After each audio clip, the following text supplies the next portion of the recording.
ದುಡ್ಡಿನ ಸಂಪಾದನೆ ಮಾಡೋದು ಎಷ್ಟು ಕಷ್ಟ ಅಂತ ನಮ್ಮೆಲ್ಲರಿಗೂ ಗೊತ್ತು, ನಿಮಗೂ ಗೊತ್ತು, ನಿಮಗೂ ಗೊತ್ತು. ಇವತ್ತು ನಮ್ಮ ಸಮಾಜದಲ್ಲಿ ದುಡ್ಡುಗೋಸ್ಕರ ಏನೆಲ್ಲ ಮಾಡ್ತಾರೆ, ದುಡ್ಡುಗೋಸ್ಕರ ಯಾಮಾರಿಸುವಂತ ಜನಗಳು ಕೂಡ ನೋಡಿದ್ರು.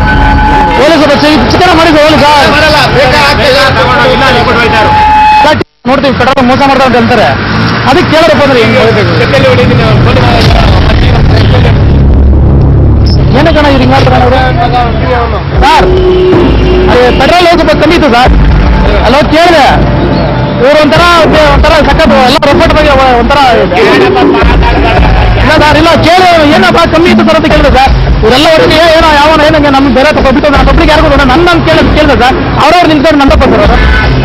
ಇವ್ ನೋಡಿ ಸರ್ ಹೆಂಗೆ ಕೇಳಿ ಅವ್ರೊಂಥರ ಕೇಳಿದ್ರೆ ಏನಂತಾರೆ, ಇವಾಗ ಫಸ್ಟ್ ಆಚೆ ಹೋಗಿ ಪೆಟ್ರೋಲ್ ಕೊಡಲ್ಲ ಸರ್, ಅದು ಪೆಟ್ರೋಲ್ ಕಾರ್ ಕೇಳತ್ತಪ್ಪ ಸರ್ ಅವ್ರಿಗೆ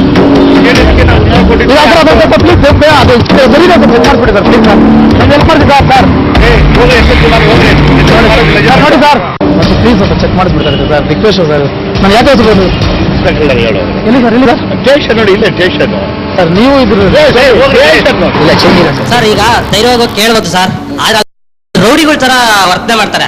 ಸೊ ಅಲ್ಲಿ ನಮ್ಗೆ ನಾವು ಒಬ್ಬರೇ ಕೇಳಕ್ಕಾಗಲ್ಲ. ಇವಾಗ ನಿಮ್ ಟೀಮ್ ಇತ್ತು, ಅವ್ರ ಧೈರ್ಯದಿಂದ ಕೇಳಿದ್ರು ಪೊಲೀಸ್ ಅವರೇ, ಅಲ್ಲಿ ಅವ್ರನ್ನ ಸ್ಟೇಷನ್ ಮುಖ ತೋರಿಸ್ತಾರೆ ಸರ್.